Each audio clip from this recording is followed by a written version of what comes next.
to start with one event that we're going to like start and then pause on and then finish the period with. So it's going to kind of bookend things a little bit, okay? And to do that, we need our two participants. So first, he is, I believe, the science department chair. It's a big position, and he's going to do some writing. Mr. Dawson, give him a warm welcome, please.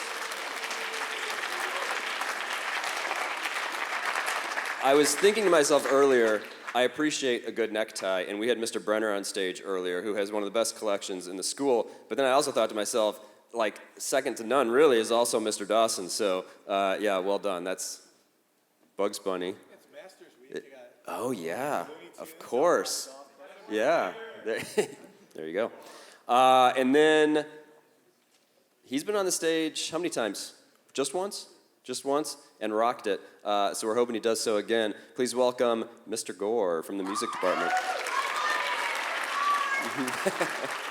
All right, I'm going to grab the thing I need for the PowerPoint.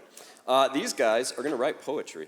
So what I'm going to give them in a few minutes is an envelope. Each of their envelopes has the same 15 words, and each of them is going to write a poem using the 15 words plus whatever other words they want. But they have to write a poem, and they can, by the way, gentlemen, you can change the form of the words if you need to, okay? We're going to give them, like, I don't know, 20 minutes or so to do that, and then we will call them back out on stage and see what they came up with, okay? All right, so here are your envelopes. Mr. Dawson, just in case you need the words, there you go. I would probably recommend the stairwell over here, maybe if you can find... There you go. Let's go, like 307, be within earshot. How about that? All right, that works. There they go. We've done this now. This is the third time today, and it's been awesome, the other two periods. Okay, next up. So this is what's so cool about this event. You typically think like, well, yeah, English teachers, right? Like they do writing sort of things. But then you see all the other teachers and staff members in the building who write. And it's just, like, this is just super cool to me. So, Mr. Buesing, please come on up. I had no clue. I mean, I've had many a conversation, I like to think at least, with Mr. Buesing. I had no idea this man writes poetry, and it's fantastic. So, yeah, take the mic. Do your thing. Well, I think you guys get to be the judges of the fantastic ability of these. This one I wrote for my grandmother. I wish I had known you your whole life, to have spent more time. Is that too much to ask? All I have left are memories and a few old photographs. No matter how many times I dust them off, they seem to fade a little more, just to hold your hand again and see that smile restored. The last words I said were, I love you, see you next time. But next time won't arrive, and I have so much more to say. So please just let me tell you, I'm missing you every day.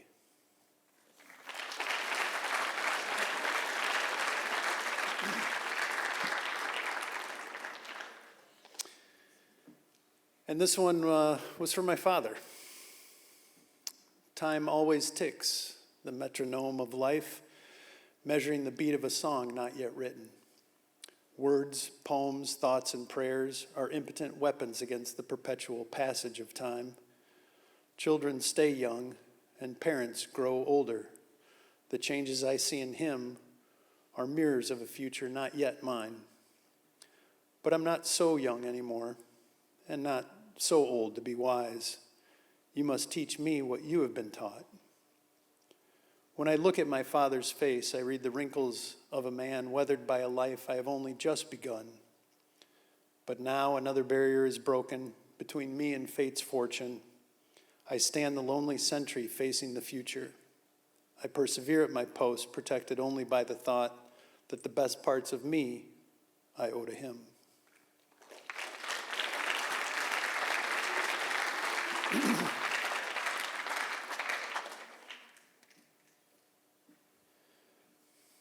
Eyes open wide and not seen, arms stretching upward and not holding, sinking down deeper, dark and cold, reaching and pleading, no breath to take, mouth opening and closing, a silent cry, He sees without seeing, giving up and giving in.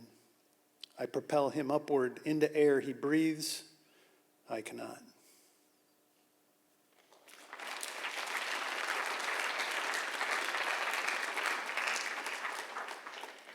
And the last one. Where does love go when it's gone? Does it fly up to heaven or spiral down to hell? Does it scatter on the wind or does it dissolve upon the water? Does it evaporate from the oceans and fall back down as rain where it mixes with the earth and sun to grow again?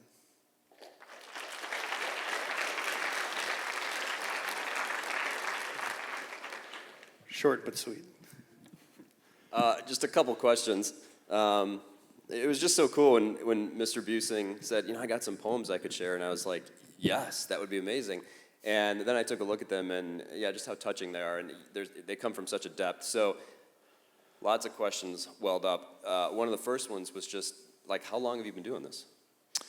I started writing poetry back in grade school somewhere, but in particular, I had a high school English teacher who encouraged me. And like most everyone, I don't ever think anything I write is that great, but whether she lied or not, it really doesn't matter now because it kind of sparked an interest in me to keep writing. And so starting in high school and just started writing whenever things were troubling me or bothering me or just a process, it just became a nice tool to fall back on. Do you have any idea how many poems you've written over the years? No, I've never counted. I don't know, probably less than 100, more than 50. And what do you continue to get out of it? Why do you keep doing it?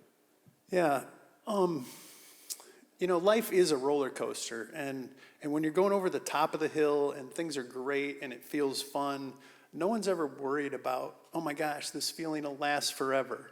I mean, I've never heard anyone say, I'm so happy right now, I'm worried it'll go on forever. But when you're at the bottom of the roller coaster and things aren't going your way, you often fall into that trap where this is going to be it forever. I'm never coming back up out of this hole. And writing for me has given me that ability to kind of come up out of that space and just process some stuff. So if you've been there, then you certainly know that feeling. When we talked to him earlier in the day, he said he'd never really shared his poetry before. So now, a couple hours later, I'm curious, how you feeling about having done so? Mixed. Yeah, definitely mixed. Because they are personal to me, and they've meant a lot to me over the years. I'm happy that I've done it. So it's a little bit of a mix. Good. It's understandable. It's great. Give him a round of applause. We appreciate it.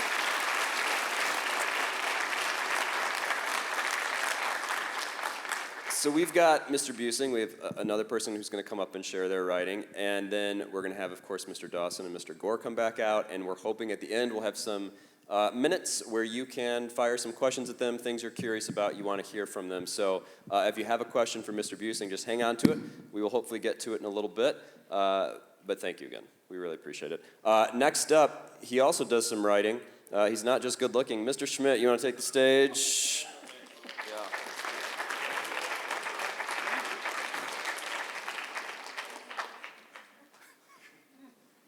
That's not me. I don't even look like that guy. All right. Okay, so I really do enjoy writing, and I haven't done as much of it in the last few years, even though there was some time with COVID, but then I got really stressed about teaching with Zoom and everything, so I didn't do any of my own writing that whole summer. But I've been working on a novel for a long time, and I'm not going to talk about that. I've also decided that what I want to do is write little snippets of memories and kind of just talk about or write about what they mean to me or whatever, and try to add some humor in there, at least with some of them. Some of them are probably going to be sad, whatever.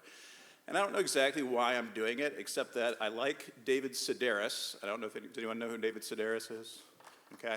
I knew she do. Okay. But I figured that guy has the best job in the world, which is that he just writes about funny and random things that happen to him, and he turns them into these lovely entertaining essay/stories. And then he gets them made into books and they become bestsellers, and he tours the world filling large arenas or concert halls, just reading his stuff. It's an amazing thing. I'm not going to be like that, but I like what he does. And I thought I can do that, and then I can maybe share these with my kids when someday if they decide to listen to me, which would be really nice if they did. But I mean, listen to me is all I meant. So anyway, I'm going to do a couple of those, and I don't know exactly how much time I have, Matt, but probably enough. So, all right, so here's one that's pretty short, and this is about the day that I could play football, okay? I'm not what you'd call athletic or coordinated or even skilled. But there was a time in high school where that was not totally the case. At least back then, I was on the swim team and I swam butterfly. And I had a six-pack rather than the half keg that you see before you now. So I was actually pretty cut. Now, my wife, of course, doubts that was ever the case, but alas, it was true. And so swimming at least kind of took care of the athletic part, but it does little for my issues with coordination. I was terrible at most sports, especially basketball, because if I were to attempt a layup, there's more chance of me breaking my leg than there would be of the ball going through the net. When, during my senior year, I told our soccer coach that I'd like to join the team, but that I absolutely sucked, and that he could use me as he saw fit, and that the only thing I could bring to the team was to take out whichever person on the opposing team he wanted sacked, he said, "Great, you're in." And that's basically all I did. So I ended up getting the nickname of the Terminator because all I was really good for was colliding with other people on the field. But there was one day, just one day, when I was every football player's dream. A bunch of guys from my class had decided to get together after school and just do a pickup game in one of the practice fields of our high school. And it was raining, it was muddy, it was gross. And I'd gone out for football for all of 3 days before my freshman year of high school, but I had to drop out because it turned out I had this annoying knee problem called Oscar Schlotter's, which meant that my knees couldn't really take all the running and impacts. So that's actually how I got into swimming.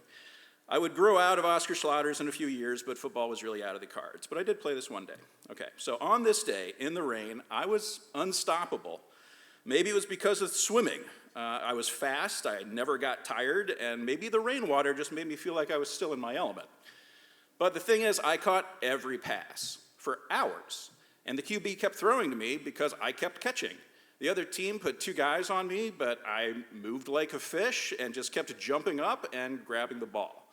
So I scored 8 touchdowns, and I have no idea how many completions. Everybody was impressed. I got clapped on the back, people were complimenting me, and it was so weird. But it was a pretty great feeling. So great, in fact, that when the game was over, I was feeling overconfident and picked a fight with a guy in my class who, for some reason, put me and everyone else down every single chance he got. But I was sick of it, and I was feeling really good. So when he made some crack, I told him to take his best shot, and he laughed. But when I advanced on him and got in his face, begging him to give me an excuse, he softened a little bit, and he laughed a little more, but it was forced.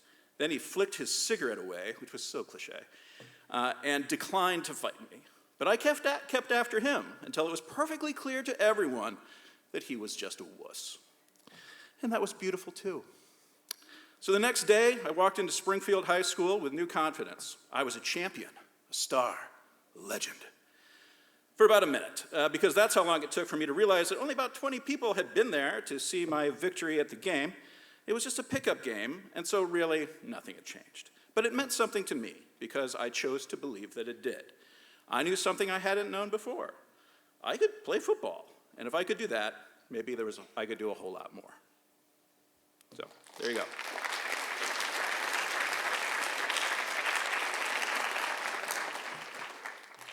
Okay, so I'll do one that's a little bit longer.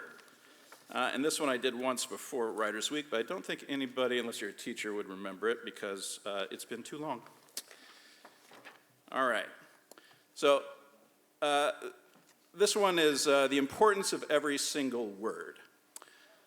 Okay, so here it goes. And if you are a faculty member, you've heard this, I apologize. Here we are. I went to Costa Rica because I didn't know what else to do. It had been 8 months since I'd graduated from Sewanee, my college, but I still didn't know what career path was me.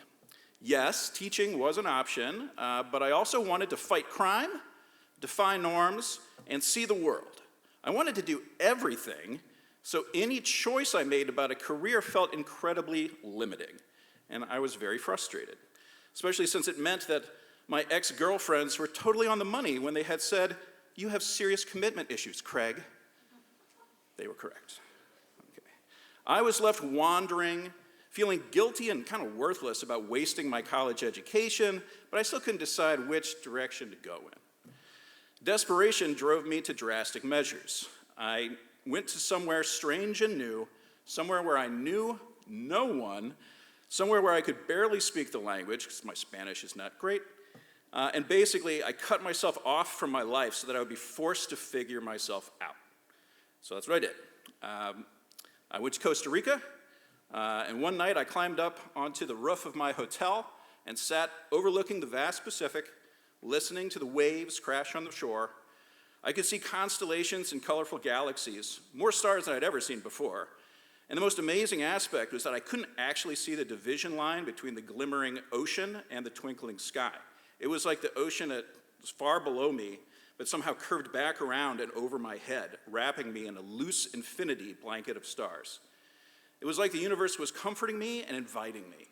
And it was there, in eternity's embrace, that I stood up and answered back, choosing my role in the universe. But that's not the lesson I want to talk about, because that one's not so funny. About a week prior to the big epiphany, I had a fascinating conversation with a fellow American tourist. At first, it couldn't have been more typical, except for his reactions to my answers regarding who I was and what I did for a living. His expression became confused, then amazed, and finally, horrified. Anyway, I had told him that after graduating from college, I moved back in with my parents and worked as a substitute teacher by day and a waiter by night. But when I mentioned this simple, mundane fact, his brow furrowed. "Okay?" he asked, because we were trying to talk in Spanish to each other. The conversation continued in Spanish, but roughly translated, I explained that I worked with children, teaching them English and writing or whatever was required, but after dark, I worked long hours, often not finishing until the middle of the night. "And then you taught children the morning after?" he asked. "Sure," I said. "I was exhausted, but it was fun, and I was making decent money." "As a waiter?" "Yeah, people liked me, and I made big tips. I had several regulars." He shuffled a little farther away and sized me up as though inspecting a potentially poisonous snake. I didn't know what his deal was, so I tried explaining again, but he cut me off. I laughed because both of his reactions and the questions he asked were so ridiculous. But I played along and answered as best I could in Spanish. A minute later, he excused himself and he literally ran off, looking back over his shoulder at me more than once. I relayed this conversation to a girl in a pub later that night, and she stopped me, pointing out a simple error in my Spanish. One word. That was all it was.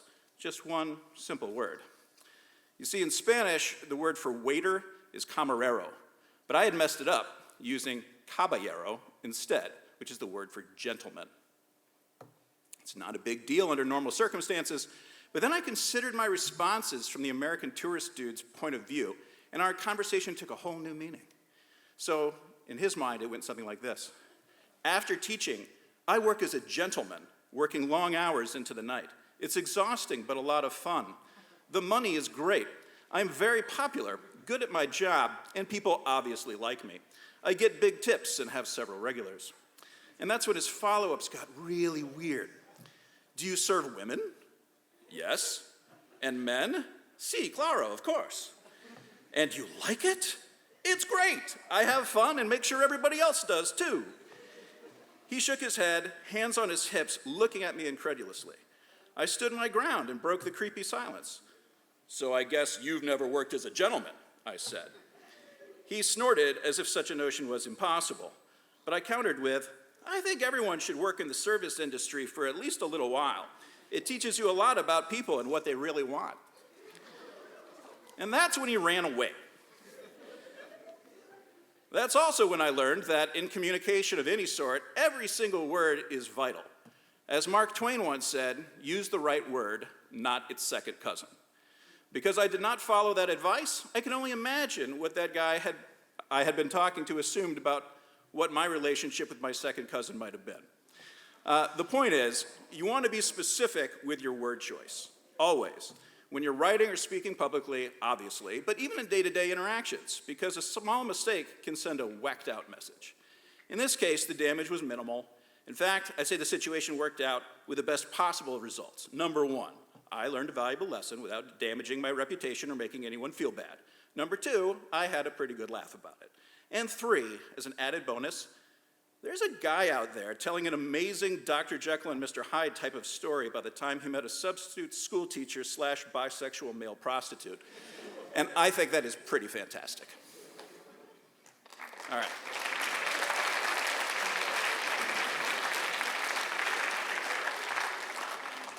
Okay, well, I think the other people are going to be coming up on stage in a minute, but does anyone want to ask me a question about either of those stories or anything like that? And until they come up here, I can just make stuff up. I'm good at that.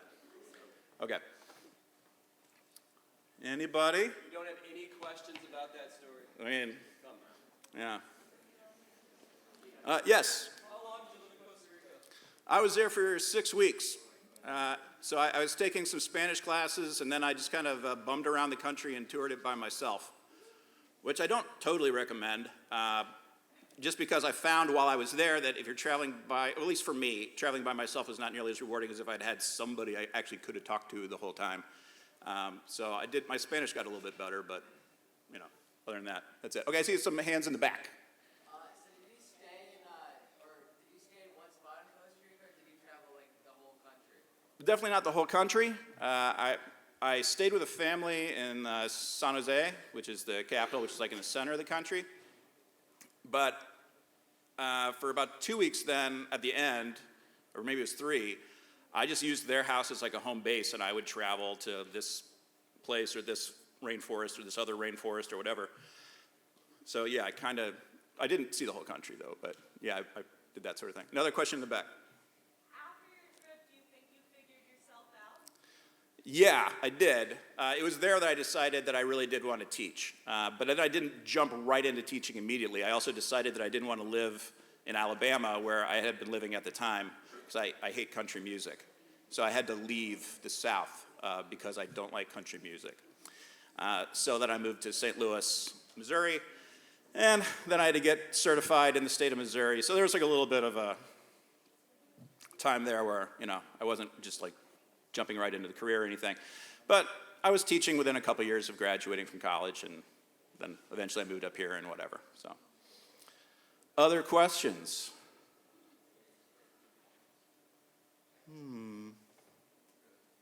Oh, they're ready? Okay, that means I can leave. Okay. All right, well, thanks, everybody. Yeah, give Mr. Schmidt another round of applause. I don't know that I'd have the guts to tell that story. That's great. All right, let's bring him out. Mr. Gohr, Mr. Dawson. Let's go back to the 15 words as well. 3 minutes. 3 minutes is not enough to do this. I don't know what. 3? I gave you more than 3, didn't I? Who does this? Who do you guys want to hear from first? Dawson! All right, Dawson, you're up. Set the bar low and then go up from there.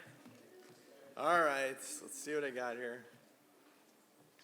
First time through for me, too. Holy cow, that was fast.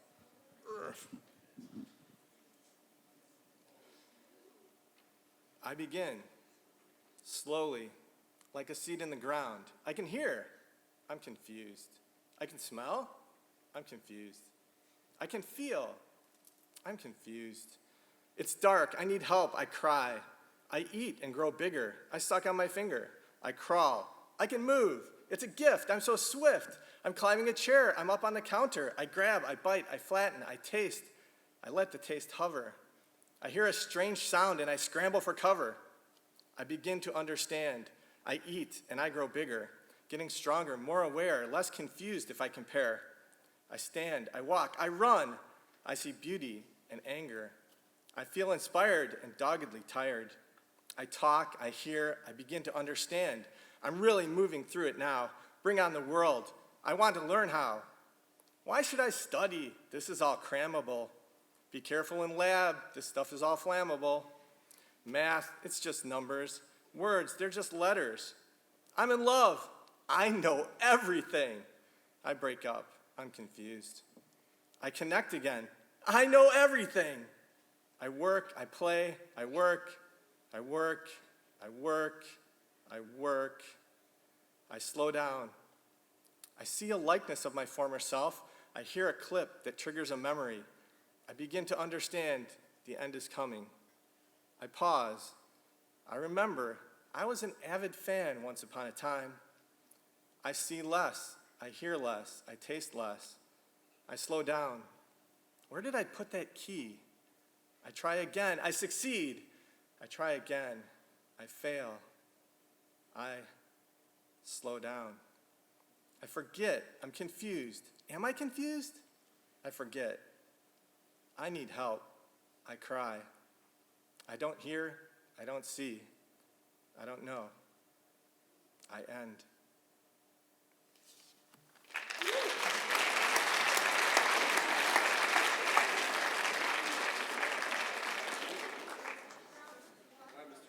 All right. If you're a Monty Python fan, you know the saying, they go with now for something completely different. And this is about as different. Mine, that was very deep and very thought out. And I went with more Dr. Seuss style. But it is, we call it the epic battle. So here we go. I'll tell you a tale of a dogged pursuit, cross valley and dale without bearing fruit. Our avid adventurer embarked on her quest, and swiftly she followed her prey without rest. The quarry was elusive, hovering round, it flitted away, freely covering ground. Our hero pursued through the days, light and dark, and finally cornered it in Butler Lake Park. The battle was joined at a furious clip. It flattened the landscape, and winds they did whip. And on without pause the pugilists battled, an attack and a counter, till both were quite rattled. As the conflict raged on, our heroine thought, what was the key to the captive she sought? Perhaps it was flammable. Did it lack speed? Then finally a thought began to grow, just a seed. Deep into her bag of tricks she did dig. How about this one? Too little? Too big? Finally, the trap that she needed was nigh. She used, and her victory sundered the sky. She opened the cage to give it a gander and discovered its likeness. Yet another Charmander.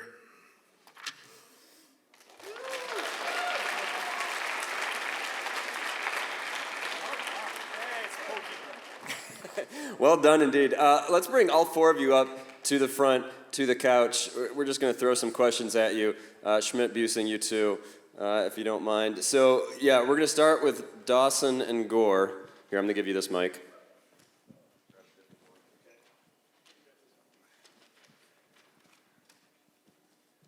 Thank you. Okay, so Mr. Dawson, Mr. Gohr, when you sat down then and started, like, what was your process? How did you even begin? So I would say my process is to just start with where I am, thinking about, like, what am I thinking about all the time these days? So this idea of, like, what's your life like? Where do you start? Where do you end? Is something that I feel like I've been dealing with a lot over the last few years. So in my mind, I see all these words and I'm thinking, like, how does this fit into how a person lives their life? That's where I was thinking. And I started the other way. I kind of looked at all of the words up there and said, all right, what's kind of a common theme that could go through a lot of these? And it seemed sort of battle-y to me, and that I wanted to do something that was kind of fun and upbeat, and so I wanted to find something that met that theme but fit the words. So that's where I began. What was the most difficult word to include? Dogged. was my dogged favorite. was tough. I also had trouble with hover. Hover was tough too, yeah. Seed, I found seed to be a little trickier than I would have expected because, like I said, I went with rhyming schemes, so it rhymes with a lot of stuff, but it didn't really fit the theme. Now, did you write, like, starting right at the top, first line, and keep going, or were you bouncing back? How did that go? I bounced around a little bit. I used some of the words to sort of, like I said, kind of lay out an overall theme and then plugged in the individual stanzas to fit the words that I knew and kind of worked around that. Yeah, I worked from beginning to end and then had to go back and put in about half the words that didn't have a spot yet. So it's been a long day for me. I'm trying. You both rhymed, right? So I did not feel comfortable trying to go with some kind of a pattern rhyme where everything was going to have to fit. I didn't think I could get it done. So I kind of went with more stream of consciousness, and then in the editing process, I tried to add in, like a couple places where I rhymed or close to rhymed. Yeah, I'm not that fancy.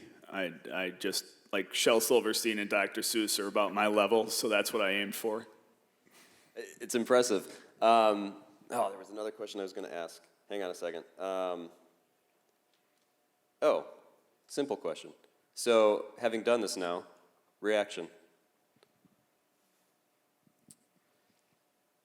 So 2 reactions. I think the on-the-spot writing, I've done this a couple times in one of the other formats where I got to prepare things ahead of time. And I think the on-the-spot is much more challenging and stressful with the time limit. But it's also nice in that it's over. There's that finite time limit. I'm one of those people that if you get like a writing assignment and you have a week to work on it, it feels like it's never done until it's the deadline. So you keep doing and doing and doing it. So it's kind of nice to just walk down here and be on the spot for 20 minutes and then it's done. Whatever it is, it's done. And I like the prep stuff. I did impromptu on speech team in high school, but that was just talking, which is very different than poetry. So I like the prep stuff, I think, a little better myself. This is a little scary. The impromptu club, I mean, that in some sense must have helped you today, right? In some way, shape, or form, or no? Kind of, but not really, because that's like they give you a topic and you have to talk about it for 8 minutes, and so it's just making up BS on the spot, which I do in class every day. So it was, this is a little more structured, I think. It's a little bit more than BS, too. I like it. Any questions from the audience? Anything you want to throw at them, curious about? Obviously, we only have one English teacher up here. Yeah, in the back there. It rhymes better than Squirtle. That's what I had. I did Pokemon Go for like 2 hot weeks, and so that's all I know about it, so I just needed one that rhymed. That's it. It's a pretty common one, right? Okay, see. All right, there we go. Let's go middle back there first. Mr. Gohr, what's your favorite joke that you have told us in advance that you can share with everyone here? Favorite joke that I can share. All right. Duck walks into an establishment, orders a glass of milk. The server says, "Will that be cash or credit?" Duck says, "Just put it on my bill." Have you ever written your own jokes? No. Okay. Yes, go for it. I don't know. I don't know Pokemon. I know Charmander and Squirtle. That is all. All right, I got a quick question. Yeah, and then I'll hit you for. So I think all 4 of you have done different things during Writers Expo, correct? You all notice we had no students up on stage today. Now, most of the students who decided to participate in Writers Expo this year are actually going on Monday. We're looking for people who want to share, participate, experience all of this next year. So would you guys have a recommendation in terms of which event is maybe best for students to participate in, or something that you would encourage them to do? I mean, it's all good. I did a rap battle a few years ago with Dr. Al Fleming, and that was fantastic. We had a lot of fun. So if you have a partner, that's what I'm saying. If you got a partner to bounce ideas off of, it makes it a little more fun. I've also done one that's the Two Truths and a Lie, which we did earlier in the day. I don't know if any of you would have seen it, but that's a fun one where there are going to be three people up here. One of them decides to write a story that is a complete fabrication and is a lie, but they're trying to sell the audience that it's true, right? And the other two people are telling true stories that happened to them or whatever. So the audience's job is to listen intently and then try and figure out which of the three is the liar. And then once all three have done telling their stories, the audience can ask questions and sort of interrogate, and then, there's voting on who, do you think this person's the liar, or is it him, or is it this person?